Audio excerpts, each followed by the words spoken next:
शहर के जाने माने रईस हीराचंद और उनकी पत्नी सुजाता की चमचमाती मेहंदी का बंगाल की एक पुरानी बस्ती की सुनसान गली में एक बेरौनक से पुराने मकान के बाहर आकर रुकती है। सुजाता, ये तुम मुझे किस जगह लेकर आई हो? ये तो कोई गरीबों की बस्ती लगती है। यहाँ ऐसा क्या है? हीराचंद के कुछ भी समझ में नहीं आ रहा था कि सुजाता उसे ऐसी अजीब सी जगह क्यों लाई है जिस मकान में दिन में भी अंधेरा दिख रहा था और धुआं उठ रहा था। आप मेरे साथ अंदर चलिए, सब समझ जाएंगे। यहाँ हमारी हर समस्या का समाधान मिलेगा। सुजाता और हीराचंद आशंकित कदमों से उस मकान में दाखिल होते हैं। तभी उन्हें किसी महिला की भारी आवाज सुनाई पड़ती है। चले आओ, चले आओ। हीराचंद ने देखा कि उस मकान के अंदर अंधेरा था। अचानक हीराचंद की निगाह एक कमरे की ओर पड़ी जिसके अंदर हल्की हल्की सी रोशनी आ रही थी और उस कमरे के अंदर से धुआं उठ रहा था। शायद उस कमरे के अंदर आग जल रही थी। ये किसकी आवाज है? यहाँ इतना अंधेरा क्यों है और ये धुआं कैसे उठ रहा है? मेरा तो यहाँ दम घुट रहा है। सुजाता और हीराचंद धीरे धीरे कदमों से उस कमरे के अंदर चले गए। अंदर वाले कमरे में बिखरे बाल वाली एक खूबसूरत सी बूढ़ी औरत सामने जल रही आग में एक मुर्गी की गर्दन काट कर उसका खून गिरा रही थी और मुर्गी का शरीर छटपटा रहा था। ये देखकर सुजाता को उल्काई आने लगी।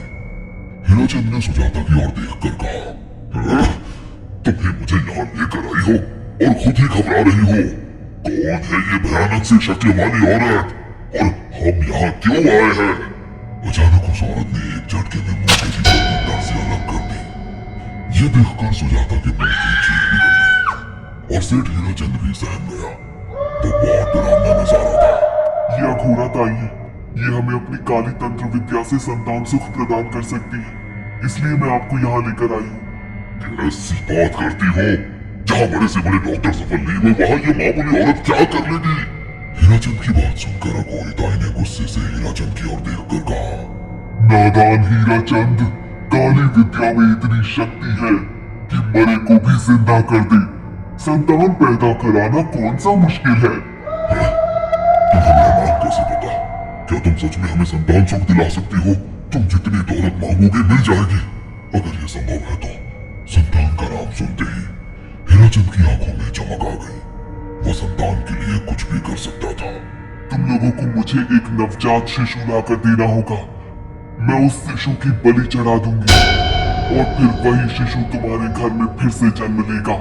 नवजात शिशु की बलि का नाम सुनते ही सुजाता और हरिचंद डर के मारे सिहर गए, पर उनकी आंखों में उनकी संतान का सपना ज्यादा बड़ा था। वो सब करने को तैयार थे। अघोरा ताई, आप जैसा कहेंगे हम वैसा करेंगे। बस हमें संतान सुख दिला दो। बिना वारिस के हमारी दौलत किस काम की? संतान सुख के लिए अंधे हो चुके सुजाता और हरिचंद अपनी नौकरानी शीला से एक नवजात बच्ची चोरी करवा के अघोरी ताई को दे देते हैं।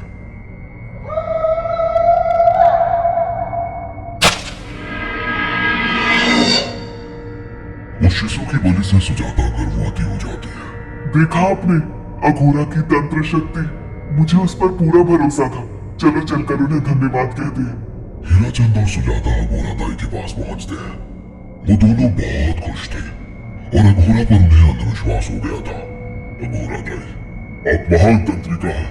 आपने वो चमत्कार कर दिखाया जो बड़े बड़े डॉक्टर नहीं कर सके।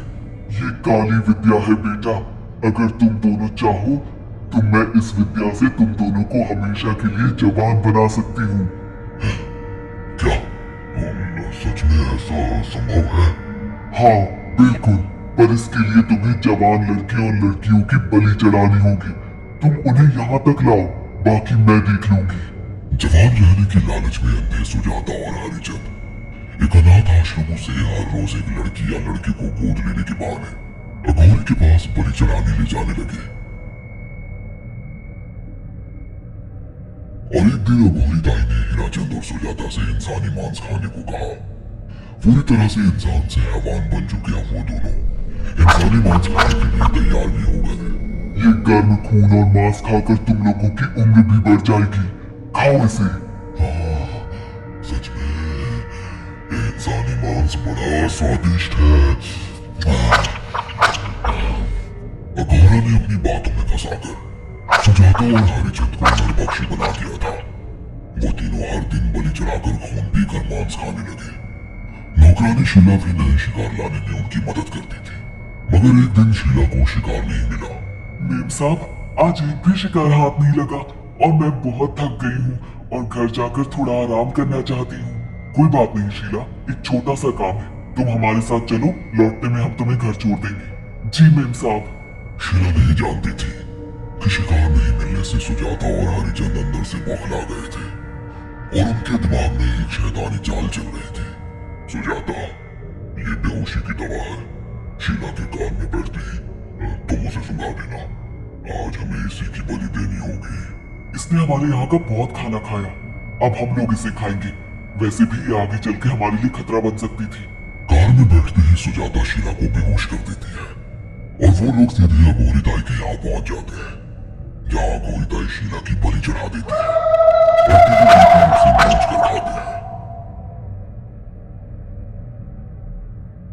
अघोरी ताई, हमको बलि चढ़ाते हुए पूरा 1 साल हो गया है। हमारा बेटा भी साल भर का हो चुका है। अब और कितनी बलि देनी होगी? बस एक आखिरी क्रिया और बची है, उसके बाद तुम दोनों हमेशा के लिए जवान हो जाओगे। कैसी क्रिया अघोरा ताई? 3 दिन बाद सूर्य ग्रहण है, हमें पास के घने जंगल में एक विशेष क्रिया करनी होगी। उसके बाद तुम लोग कभी बूढ़े नहीं होगे। कितना अच्छा होगा, हम हमेशा जवान रहेंगे और सालों साल तक अपनी दौलत से ऐश करेंगे। हाँ, सच कहा।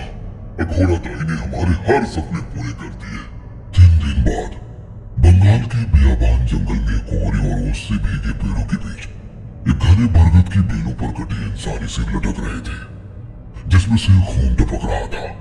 काले जादू का सामान भी रखा था। कितनी भयानक जगह है ये, हर तरफ कटे हुए सर लटक रहे हैं। थोड़ी देर में सब समझ जाओगे, बैठ जाओ और मेरे साथ ये मंत्र दोहराओ। अघोरा, ये किन लोगों की कटी हुई गर्दनें हैं? आप यहाँ क्या करने वाले हो? हीराचंद की बात सुनकर अघोरा जोर जोर से हंसने लगी और उसने एक शैतानी हंसी हंसते हुए हीराचंद की ओर देखकर कहा, तुम जैसे ही लोगों ने अपनी इच्छाओं को पूरा करने के लिए इन लोगों की बलि चढ़वाई है और फायदा उठाया है। अब तुम दोनों आंखें बंद करके यहाँ बैठ जाओ और मेरे साथ मंत्रों को दोहराते जाओ। अघोरा ने सुजाता और हरिचंद को वशीकरण मंत्र और काले जादू के इस्तेमाल से सम्मोहित कर दिया और देखते ही देखते वो भयानक डायन में बदल गई और चीखती हुई बोली, अब मैं तुम दोनों की बलि चढ़ाकर अमर हो जाऊंगी, क्योंकि तुम लोगों ने 100 लोगों की बलि का खून पिया है। देखते ही देखते उस डायन ने फरसे से एक एक करके सुजाता और हरिचंद की गर्दन काटकर जल रही आग में बलि चढ़ा दी और उनका गर्म खून पीने लगी। जब तक तुम जैसे मूर्ख और लालची लोग अपने फायदे के लिए दूसरों को मेरे पास लाते रहेंगे, मैं उनका फायदा उठाकर ऐसे ही उनकी बलि चढ़ाती रहूंगी। दरअसल अघोरा एक डायन थे और अपना स्वार्थ पूरा करने के लिए उसने हीराचंद और सुजाता की लालच का फायदा उठाकर उनकी भी बलि चढ़ा दी। बुरे काम का बुरा ही नतीजा मिलता है। अगर आपको हमारी ये कहानी पसंद आई हो तो इसे लाइक और शेयर करना ना भूलें। साथ ही ऐसी और नई कहानियों के अपडेट्स पाने के लिए हमारे चैनल अक्षर टीवी को जरूर सब्सक्राइब करें।